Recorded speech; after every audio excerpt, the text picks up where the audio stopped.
Ezkontza eta izaerazko bikotien eredu horreikan, bixetan aitortza publikoa dakon lotura bat eraikiten da. Bixen arteko desberdintasunak kasu batzutan nabarmena dira, baina beste batzutan ez hainbeste. Adibidez, gure erkidegoan, gure autonomia erkidego honetan, parekotasun nabarmena dau.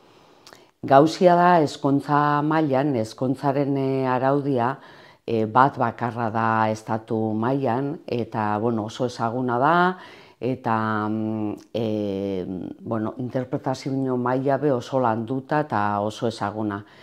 Aldiz, izaerazko kideetan, o bikotetan, autonomia erkidego bakoitzean bere araudia dau, eta kasu desberdinak. Claro, horrek suposatzen dau, segun eta nun bizi zaien, bertan inskribatu biozula izaerazko bikote hori, orduan adibidez bizilekua aldaketan bozu, beste leku baten inskribatu biozu, eta araudia desberdina izan leke. Seguridade maila hori ez da hain bermatuta. Orduan, seguridade maila handixagoa dau ezkontzatan. Bixetan, obligazioak edo betebiharrak eta eskubideak izaten dira.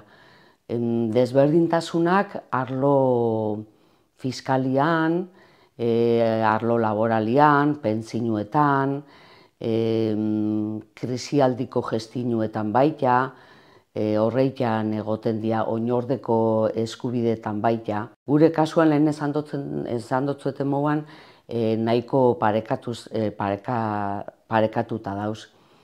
Baina badauz, diferentzia nabarmentzo batzuk fiskalidade mailan eta beste batzuk ondasunen gestinuetan horreik azpimarratuko neke. Nik esango neke igual jentiak batzutan dako pentsaiten dau eskonketiak suposaiten dauela, kriston ospakizuna inbiarra dauela, eta horrek bitimat alde batera izten daue arrazoi horreatik.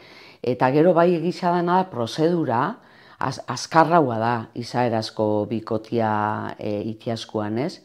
Ezkontza prozedura, epe luze baten eraikiten da. Luze edo luzieua bentzet. Eta, igual praktikotasunez, izaerazko bikotia egiten dira. Gero kuriosua da, seme-alabak eta eukiten dauenean, batzutan eskondu egiten dira, baina ez dako ikusirik seme-alabarekiko beti betebiharrak eta eskubideak berdina dira. Eskonduta izan bikotia, o izaerazko bikotia moduan eraikitea egoten badia, o baita bikote bat ez dauena ezerrin, ez? Danak dakoi betebiharrak eta eskubide igualak semierekiko. Diborzioak suposaiten dau aitortza publikoa dakon lotura horren apurketa bat. Horren ondorioa da, ezin jozula berreskuratu, baina aldiz, emuten dotzun aukera da, beste berriz eskonketako aukera emuten dotzu. Bai persona berdinakin o beste batekin.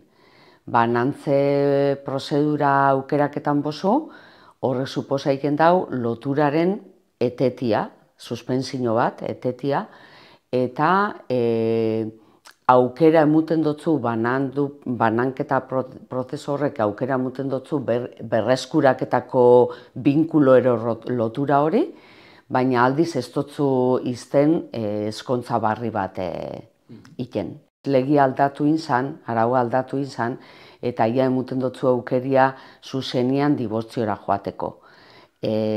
Orduan praktikotasunez gehiengoak aukera hori hartzen dau. Lehen, banandu inbizinean lehenengo eta gero ondoren dibortziau. Gaur egun hori aldatuta dau. Hasinitzanetik igual, kopuru maila handituta dau. Azkenengo urtetan esango neke nahiko estabilizauta dauela. Gehiengoak ondo faten dira. Badauz, banaka batzu oso konflikto maila hondikuak, baina gehiengoak beti saiaketan gara akordiotara jaiten eta nik esango neke lortzen dala.